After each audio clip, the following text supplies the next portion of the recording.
अस्सलामुअलैकुम this is me from summer Abbas तो तुसी देख रहे हो मेरा यूट्यूब चैनल समर अब्बास 2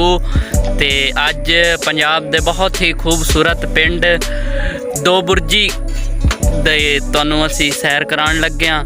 ते देख के सानू दस्सिओ कि किद्दां दा लग्या ते वीडियो नू एंड तक लाजमी देखियो ते शेयर भी ज़रूर करके थैंक यू सो मच।